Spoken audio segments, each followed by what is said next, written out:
Well, we're here. It's a cold day, it's windy, and we're going to get through a lot of things in our segment of the Village Green, which is NBTV show on the environment in Newport Beach. We're going to start with our utilities yard, which is going to be all sorts of things. Then we're going to talk about an award the city has gotten for a project that they did that's really going to make a difference in the harbor, particularly the Upper Bay. And we're also going to hear about a new vision plan that's been produced by Orange Coast River Park. I'm here with Mark Vukoyevich. Mark, we need more people with names like Smith and Jones here. It took me a long time to learn how to spell your name, let alone pronounce it. At the utilities yard, and I know we've done some reorganization, so your title now is? I'm the new utilities director. All right, okay, so the utilities director. And we are in, what do you call it? This is the pump house? Or? Yeah, this is our 16th Street pump station, our pump room here. And this is where the water's all moved around for the city? That's right. So our water that comes from our groundwater wells first comes here into an underground reservoir, and then it gets pumped into the system from here. Okay, so we've been here before, but tell us a little about some of the upgrades. I know you've done a lot to make it more energy efficient. Great, it's a great question, and what we've done is really try to optimize our electricity usage, right? Use pumping at the right time periods, but the most important thing that we've done here is change out these motors and pumps so they're the most efficient ones and they use the least amount of electricity. They use this technology, it's called variable frequency drives, also known as VFDs, and these two that we're standing next to here have been changed out, and so they operate at a lower frequency bandwidth that can save a lot of energy, and it saves the city and our water system a lot of energy and electricity. About how long does it take to pay off something like that in terms of savings from the energy costs as opposed to the initial payment to upgrade? It only takes a few years. Oh, that's in great. this case here, because these pumps and these motors use more electricity than any other facility in the city because they are high horsepower and a lot of pressure, and it uses a lot of electricity, so they pay off very quickly. Well, I think that's true statewide. It seems to me I read someplace that one of the major uses of energy in our state is that movement of water up and down, well, mostly down the state. All right, just a little secret between us. I see a lot of Sparklets bottles there. Is that you guys don't have any confidence in the water? you drink only bottled water or something? No, those are used, so that's purified water that we buy and we use for some certain testing that we do. But no, we drink tap water just like everybody else here. Okay. Yeah. All right. Yeah, we have somebody here that's on staff. What does he do? Come on over. Casey, come on over real quick. This is Casey Parks. He is our water production supervisor. Okay, water production supervisor. Yes. That's what exactly do you do then? So I manage all of our, what we call our production facilities. So I manage this pump station right here and our reservoirs and all of our potable water wells out in Fountain Valley and all of our pressure regulating stations, and manage the disinfection system for the drinking water as well. So if there's an issue, does a red light go on in your house and you come running out? Yes, we actually have people that are on call. We have production operators and myself that are on the production duty, so we monitor the system 24/7, and there's about over 500 different alarms we can receive. So if anything gets out of a certain parameter, if anything goes wrong, then we are notified through email. We carry pagers and voice phone calls as well. What was the latest one? How long ago? We actually have one of the gas mitigation station that we have at the end of 19th Street. The communications with that station is going out right now, so that alarm was actually going off last night. What's a gas mitigation station? There's a neighborhood at the bottom of the hill, and there's some naturally occurring methane gas that comes out of the ground, and there's a pump station that collects that gas and scrubs it and cleans it when it comes out of the ground. We don't use it for energy, though. We don't burn it? No. Oh, okay. Well, so water purifying also, you say, is that part of it? We do treatment.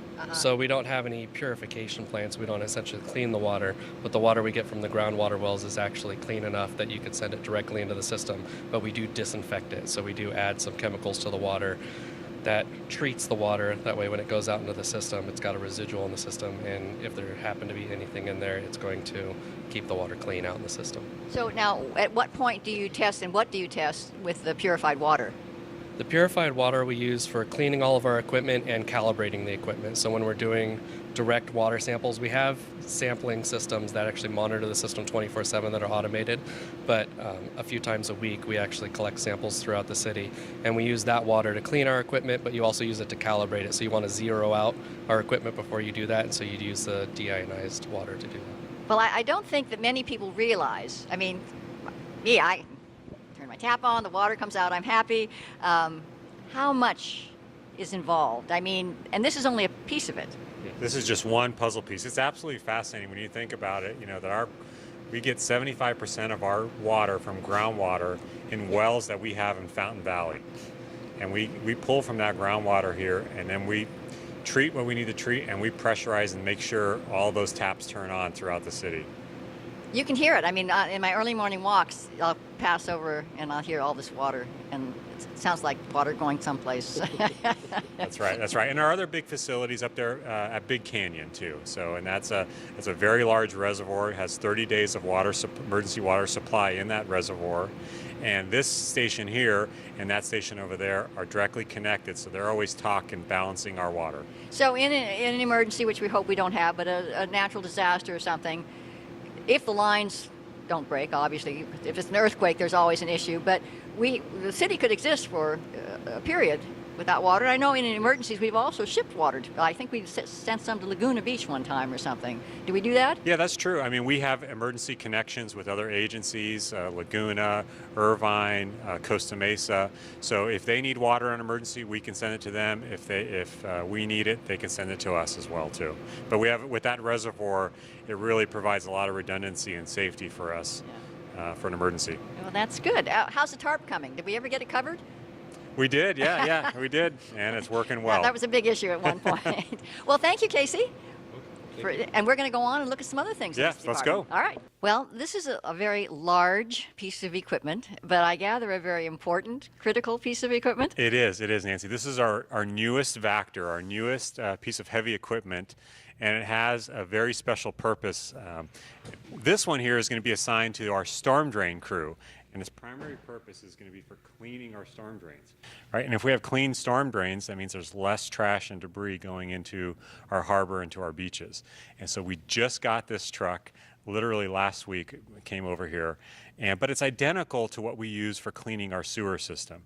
And you remember from your time at council, our sewers are so important because there's... And so old, some of them. And some are old, yes. But we have so little time if there's any sort of problem with the system before it enters our harbor. And we have to be very proactive in cleaning our sewers. And it's trucks like these, and we have now, this is our fourth one, that do this type of work too. They have these special tanks and vacuums and cleaning hoses to clean the sewers, and that's the key to success there. And I notice it's compressed natural gas. Absolutely. I mean, all of our heavy equipment trucks now are using compressed natural gas, CNG, so they burn very clean.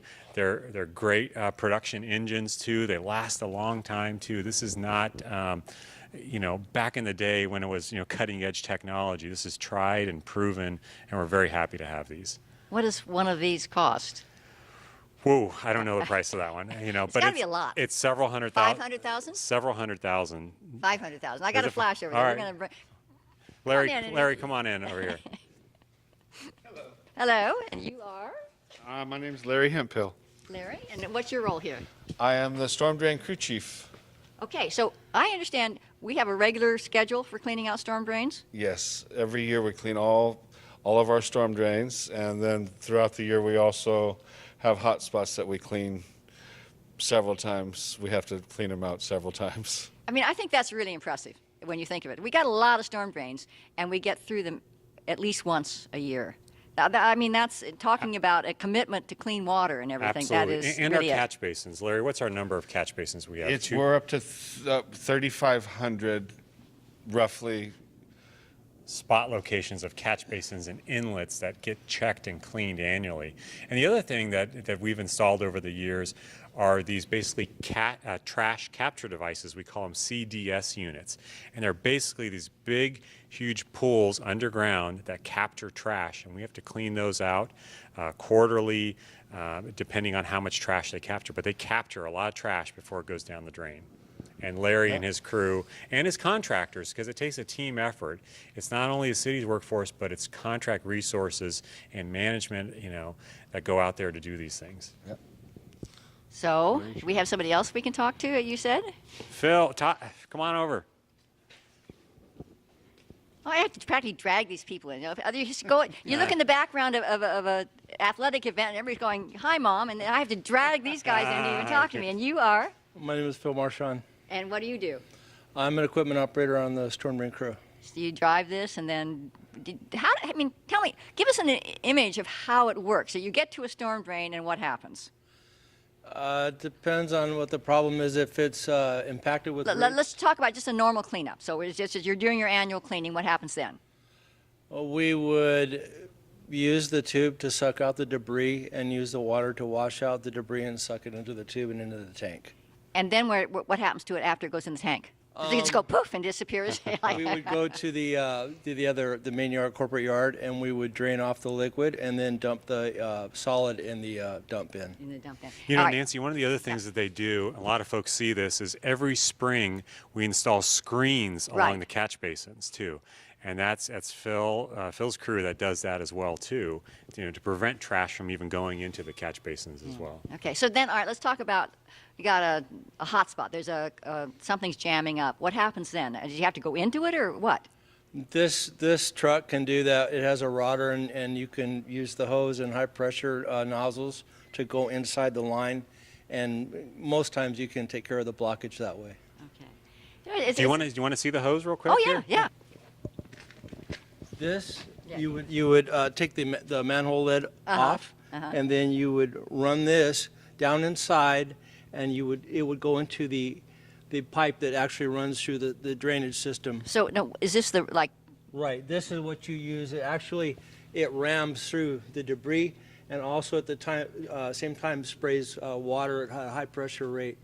okay, so this is it's going out. This is Well, you the can one. make it goes in and goes out. You can push the debris and you can pull back. Push, With the same pull thing? I back. mean, what I'm saying is that this isn't sucking anything No, in. no. This behind you, when we hook one of the tubes on. Okay, this so is that's where it comes the in. intake, This is right. all bad. So this is just, because this hose is, I was looking, it wasn't very wide. I was thinking, it can't, so that's just going Right, phew, exactly, water and yes. stuff. Okay.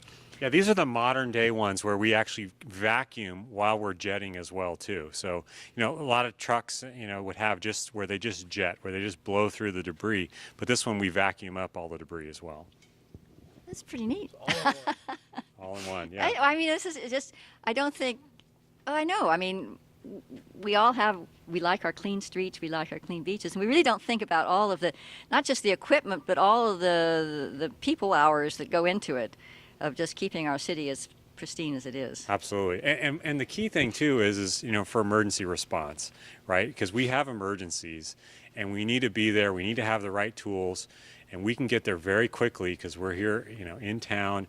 We always have somebody that's on call, has a pager, and if there's an emergency in the middle of the night, we're rolling, bringing a truck out there to handle it right away. So, I mean, we just had a big rain. We had a lot of rain come very fast, which is always a problem for anybody, any city. But was this truck in action during that? Well, not this one, but the other three that we have were.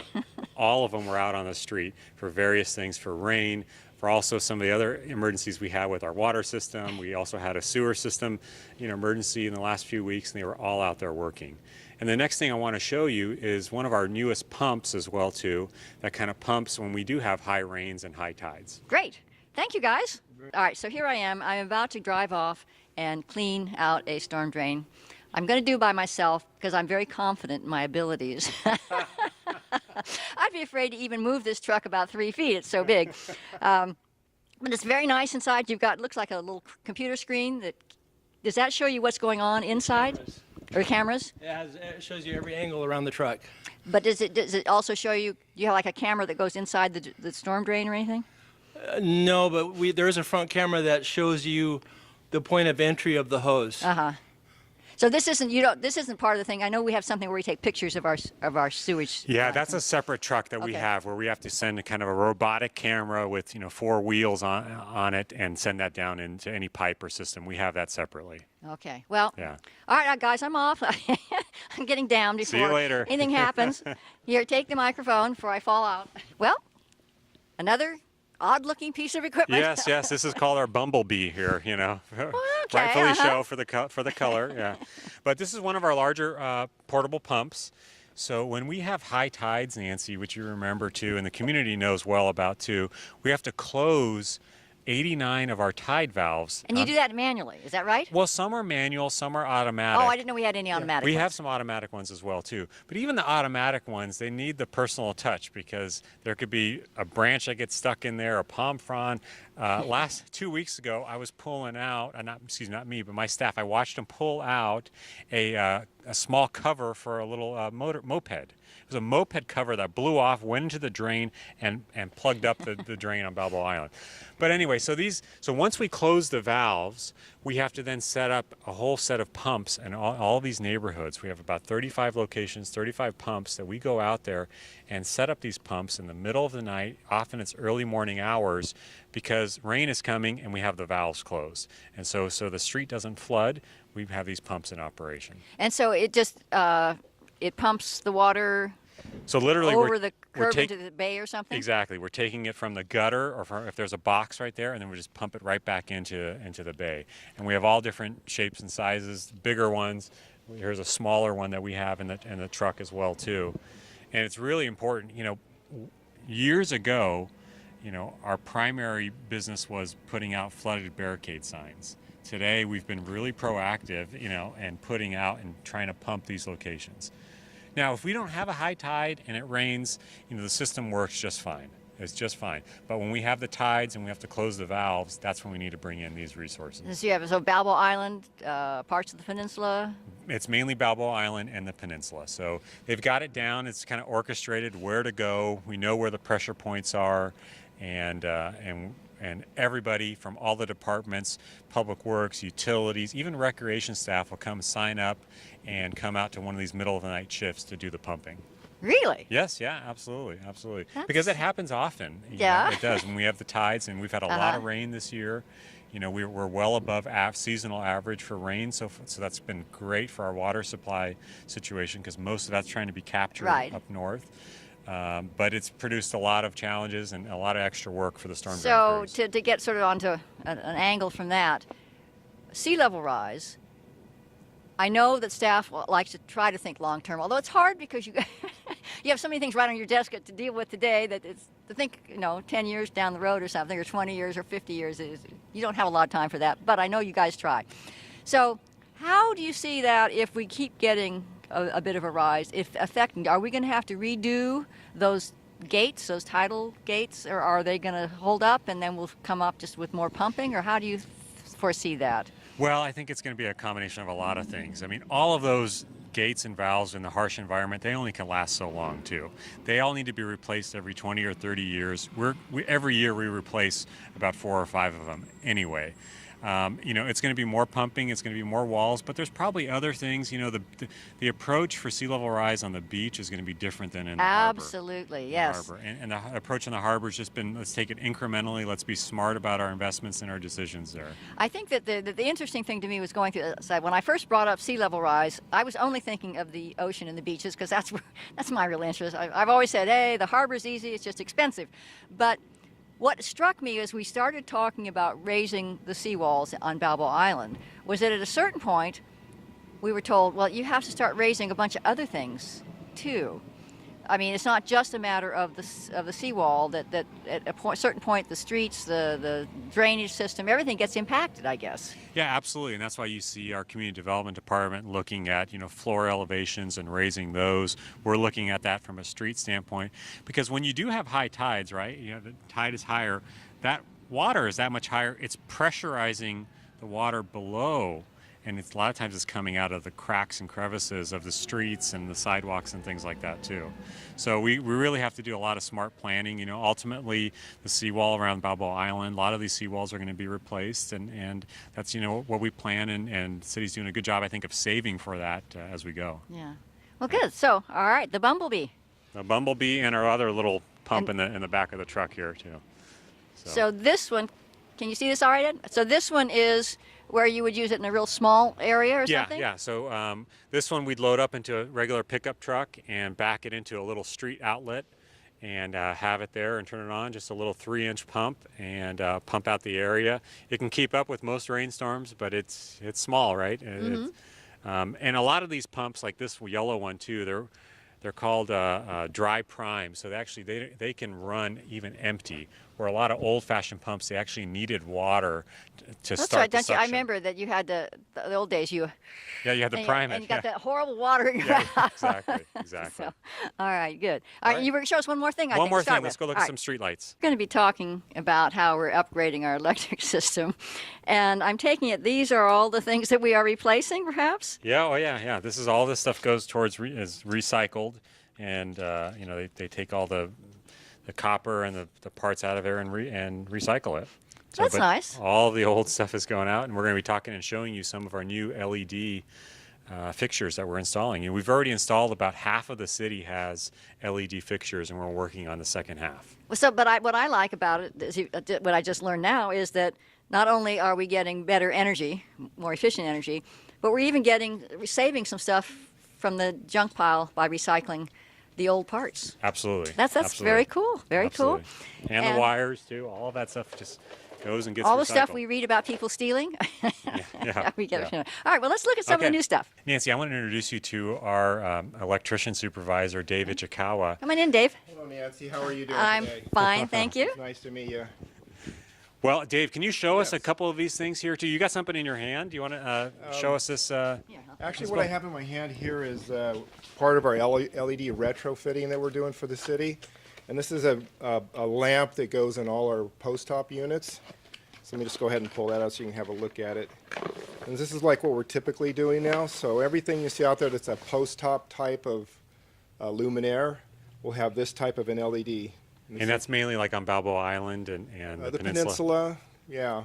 You mean when Needle Island. you say post-top, something that comes up and has something on the top of it like that? Correct. Instead of a... Correct, yes. And then, so we have also over here, this is actually what this will go inside. This is the globe that we're using now Oh, for great. our post stops. So we're replacing a bunch of these on the peninsula right now. Is that right? That is correct. And this is a frosted VCL type of frosted lens. So anyway. So this is not glass. How does it last in comparison to glass? Or don't you know yet? We don't, we told a very long time. Of course. But yeah, they're supposed to be much more durable to you know, things hitting it, like I see. vandalism and things Yeah. like that. So. Okay, all right. And so on our roadways, you probably noticed this. This is the LED Cobra heads that we've been putting. This is a smaller unit. These come in different sizes, but anyway, this is what you would see on all the roadways. Uh-huh. So anyway, this type of a unit actually has multiple settings on here, so you would only need like very few different, you know, sizing. Mm-hmm. So you have, on here you have like 5 different settings. How many So watts is it using, Dave? Does that mean 35 for 35 watts? This is the 35, this is interesting. They come up with this as like a mid-range number on here, so I don't know, this translates into, these settings translate into what, so it's 15 watt to 35 Oh, wow. watt. So you can actually adjust the setting depending on Correct. location. But most Correct. the regular street lights, you know, the high pressure sodium lights, we're using 100 to 150 watt or 250 watt depending on the location. Is that right? That is correct. So for a 150 watt HPS unit, which would be all up and down Coast Highway or Jamboree or MacArthur, that would be an LED 88. Okay. So you can see there's quite a bit of a savings in wattage. All right, great. Yeah, in the city, we replaced last year about 3,000 of them using some grant funding that we had, and so now we're going after the next 3,000. Oh, and I think that's something important to note. City staff is really great in trying and looking for grants for a lot of these things, not just the electricity, but the water quality projects and everything. And I don't know that people realize just how much we do supplement. But now, who decides what degree of power you're going to use and where? That would be Public Works is leading the way on that type of a The decision. traffic engineers, would they be the ones that would determine? Absolutely, yeah, too. They use different, what's called lighting levels, and foot candle is the measurement that kind of dictates what you use on arterials versus residential streets. Yeah, they conduct a photometric analysis of that, which is how they determine that. Okay. Now, does something go over this? Or is it just, is it just exactly Yeah, what shows? This is exactly what you see. There are shields that like if there's a home or something, that, you know, the resident starts, you know, they complain about the light being too great, then you can put a shield on there. But otherwise, you don't worry about having something over here. No, this is how it is. One thing I Not wanted very to- pretty. No, I know. Yeah, that's how I feel. But, you know, I guess we can't have everything. But We do have other, there are other light fixtures that are more attractive than this. We could look at some of those too, but just wanted to let you know, out of the 7,000 plus street lights, we're down, we've LED retrofitted over 6,000 of them, so we're down to our last 1,000 of them, and they're all post stops. So all the Cobra heads have been done, and it's just the post stops. Wow. About 1,000. is one kind easier to install than the other? No, they're about the same. They're about the same time. And does staff do that, or do we have to have contractors come in? We have contractors that help us with that too. So we did a big project in Public Works 2 years ago to do the big bulk of them, and now we have contractors help us. But we also have crews that do change outs, city crews that change them out as well too. Okay. Well, that's interesting. I appreciate. I didn't know what they looked like when they look different from up above when you're just seeing them at night with the lights. But I'm looking really closely now. Yes, yeah, you will. You will. Okay, I know. Well, thank you very much. Well, thank you, Nancy. This is- All right. Appreciate it. Thanks, Dave. And Thanks. Mark, thank you for showing us around a little bit. Okay, you're for welcome, giving yeah. us an update on everything that, I mean, this is probably, do you think you're the biggest energy user as far as the city? Yes, yeah, we are, and that's because of the water system. Right. Yes. And so, so it's nice to know that the most profligate department is also working the hardest to be as careful as they can be about energy spending. Yes, absolutely. Yeah, That's good. yeah. That's good to know. Yes. Thank you. Okay, thank you, Nancy. All right. Thanks for having me. A while ago, I can't remember how many programs ago, we went out to Big Canyon and looked at some work being done, and I know a lot of work has been done there, and I'm with Bob Stein, who has been in charge of a lot of that and been very involved in the design and the execution. So something special happened. So tell us about the special happening, and then we'll talk a bit more about the project that's done and then what's coming up. Great, so thank you. So yeah, the Big Canyon Phase 1 project was one of the most fun projects I've ever constructed. And it's also been a very successful project. We, as you know, it's a water quality improvement project, and we were looking at reducing concentrations of selenium. And so the project already has reduced 67% of the concentration of selenium in the water column, but even more importantly, it's reduced the concentrations found in bird tissue and in fish tissue by 40%. Now, just before you go, I was under the impression that we were not seeing issues with the birds and everything, but apparently there was a certain percentage of selenium that was unhealthy. Correct. So we're not seeing any symptoms of reproduction problems or other kinds of things in the fish or in the birds. However, the concentrations within the tissue are suspected to be potentially harmful. So so the standard is very low. So even though we've not reached the standard yet, this was a big step forward. And so, and then in terms of the progress, we're making a good success on that project. And we're happy to say that the project has been recognized nationally. The American Council of Engineering Companies awarded us this National Recognition Award, which we're very proud of. And Absolutely. it sits on my desk. This is the 2018 gala event in Washington, D.C. So, City of Newport Beach for the project Big Canyon Restoration and Water Quality Improvement. National recognition. That's very cool.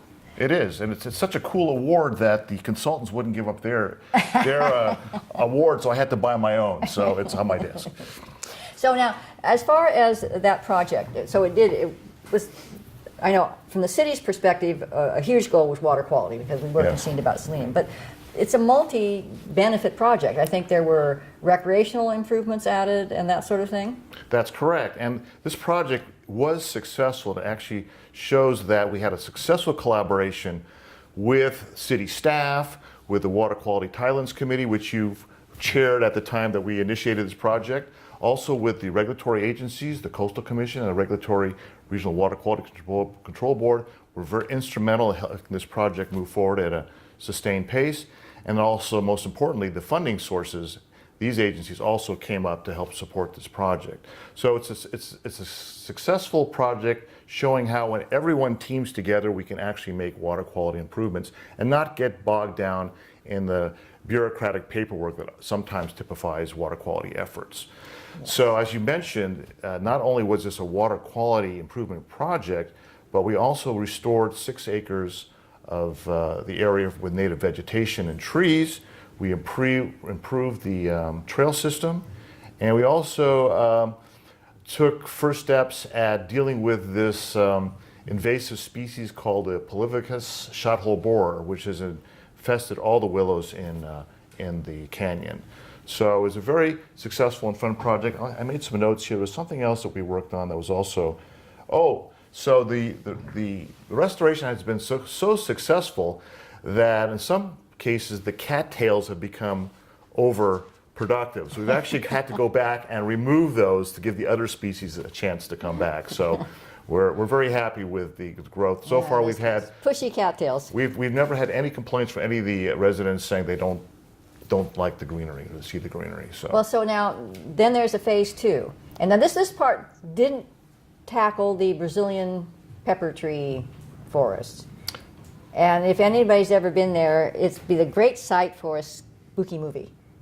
I mean, it's just, you go inside and it's like it's this dead zone sort of, but very dark and all these twisted forms from the trees. And there's no understory, and there's no wildlife there. So as you say, it may look good from 40,000 feet, but when you actually get into the forest, it's a little too gloomy. And they are very invasive, those trees. They just take over everything. Yeah, they're very invasive. So the phase 2 project that's envisioned will remove about 6 acres of these Brazilian pepper trees. And how much do you think is that? Half? A third? That's about 2/3 of the area, the phase 2 area. There are some salt marsh areas that are still native that we're going to protect. And then we'll remove those Brazilian peppers and replant with native vegetation and native trees like elms, sycamores, cottonwoods. And we'll also replant willows. So we've got the funding for that? So we have 2 grants pending now, one with Fish and Wildlife and one with the Ocean Protection Council. And so we're hopeful that we'll get some good news within the next couple of months.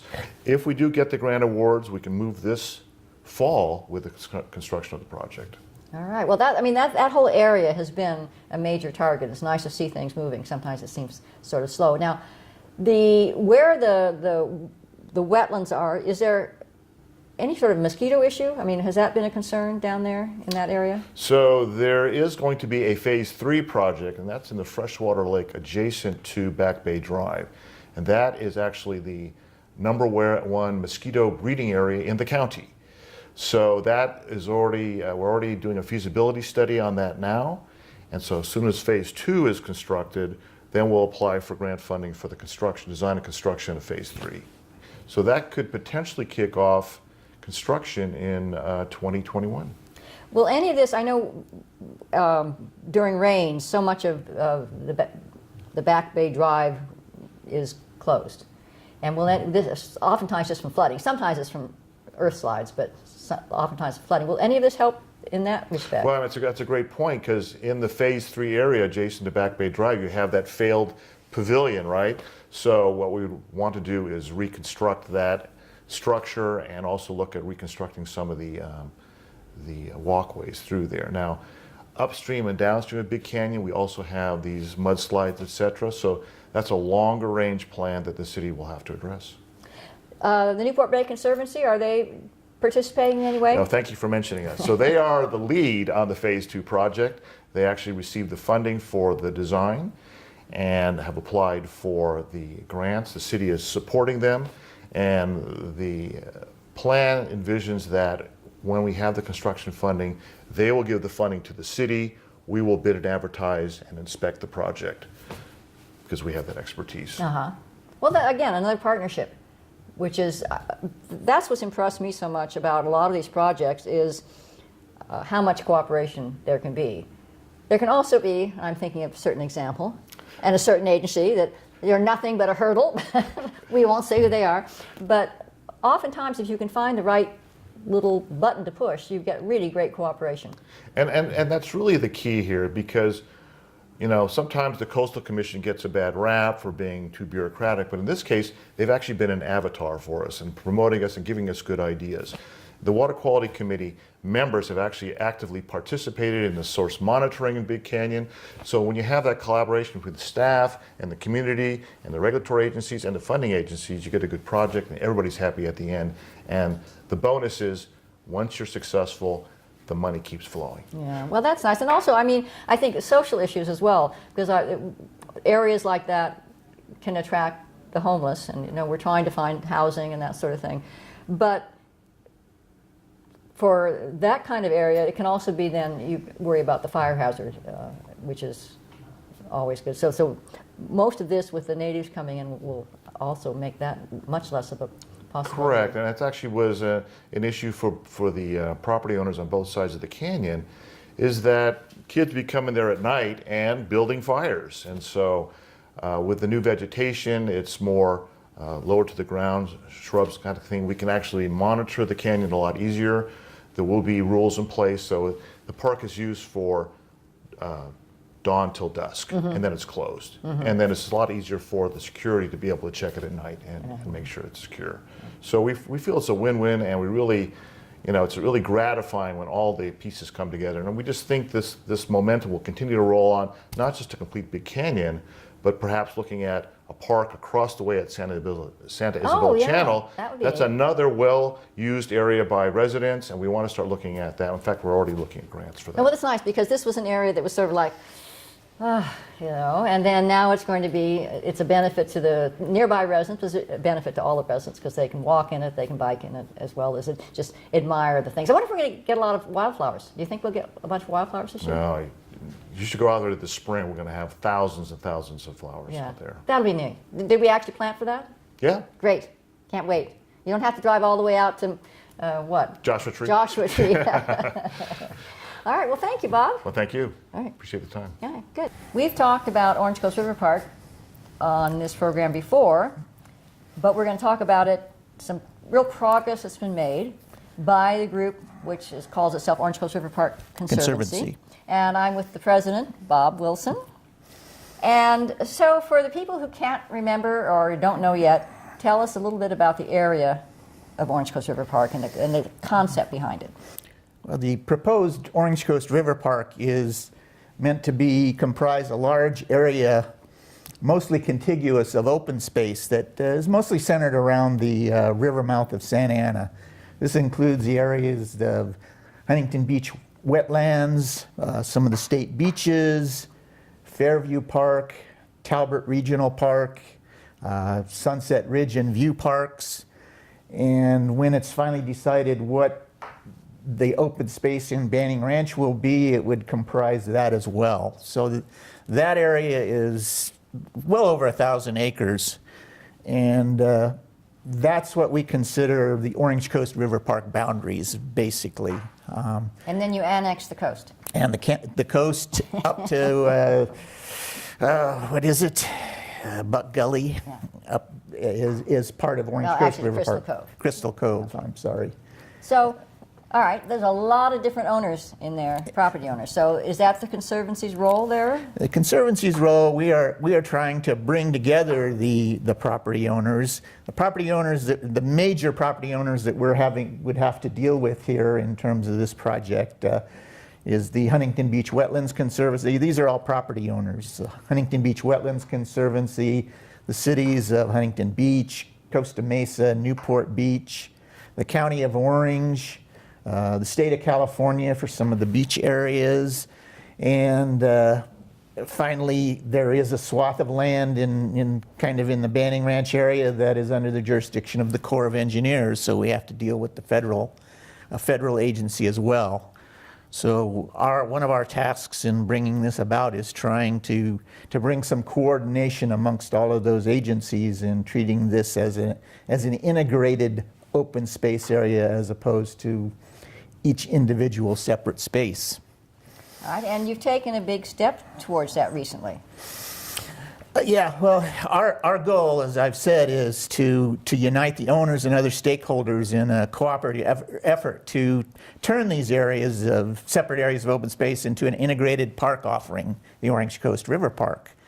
And offering, because it offers different habitats, educational, recreational opportunities. There is a wide variety of things that can be done in this area. As I said, it's over 1,000 acres, so you have a lot of opportunities for shared kinds of services, habitats, and all that.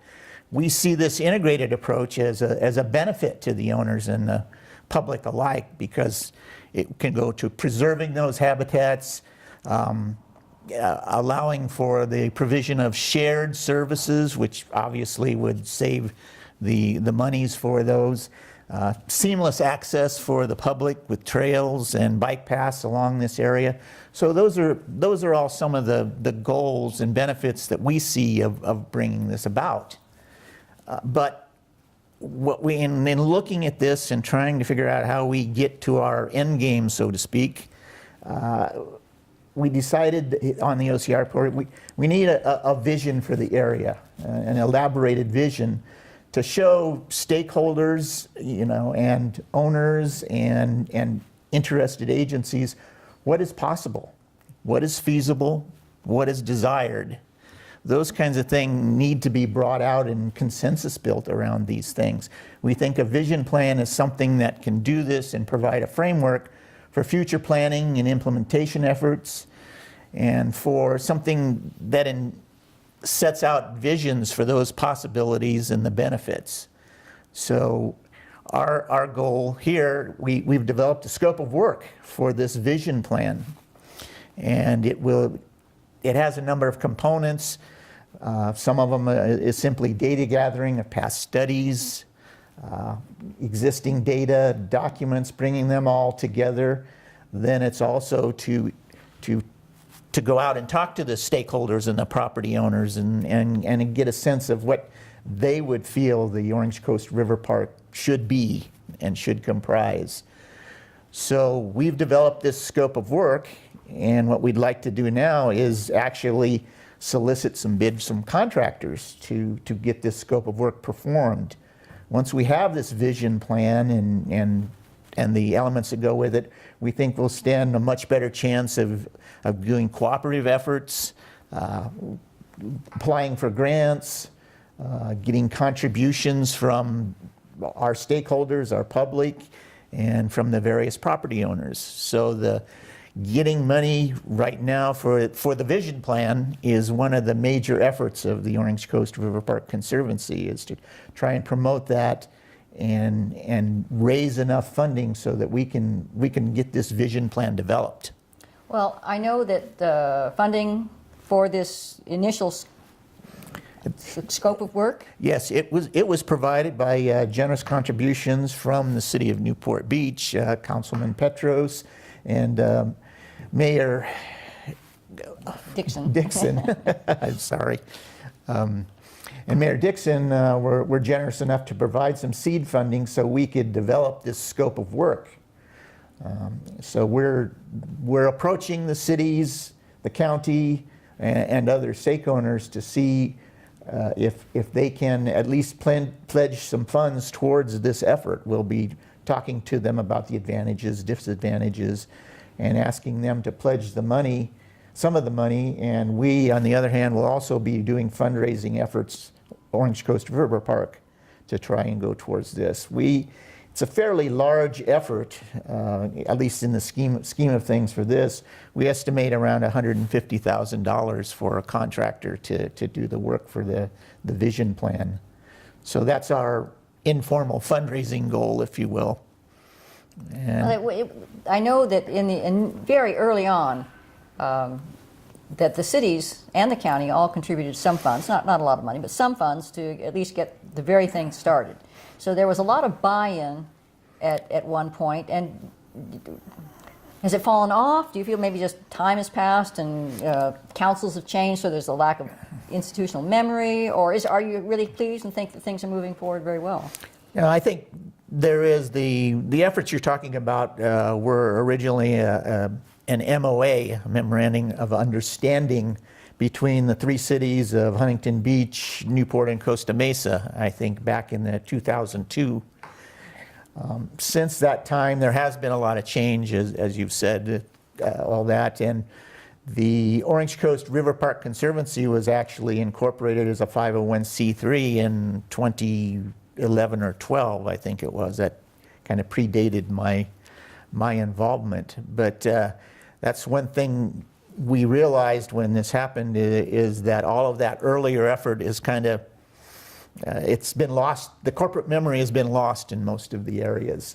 So our efforts up to this point have been trying to raise the profile of this effort once again, and go back to the cities and the county and all these, and try and instill this back into them to get them into a cooperative mode, so to speak. So that's been our focus of our efforts so far, and I think we've made progress on that. We have a lot more recognition. Just if you say OCRP in an audience of interested people now, they know what it means, as opposed to quizzical looks on their faces when you.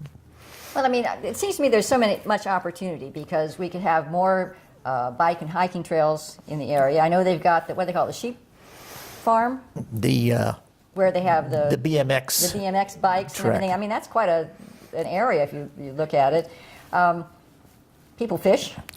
There is a little bit, and you've got Victoria Pond, which could be a lovely little area at some point. So there seems like there's just nothing but potential. If we can all get together, it will be better. I can remember being on council, and there was some issue. I don't know whether it was vandalism or what, and it was like, well, whose responsibility is this? It was sort of like it was nobody's responsibility, because nobody could quite pinpoint the area. Yeah, I think that's definitely is an issue, and one of the benefits that would be brought to some sort of cooperative effort and shared governance of this area is those roles can be defined. Security is obviously one. Between the Orange County Sheriff and the three police agencies, there's often confusion over who should respond or who is the primary responder in all of these things, and that carries over to a lot of other services as well. And that's, I think, is just a natural part of bureaucracies.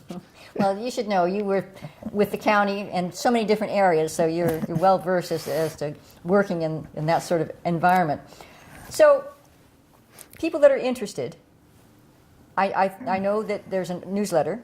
How would they go to sign up for the newsletter? There is a website. It's ocriverpark, all one word, .org.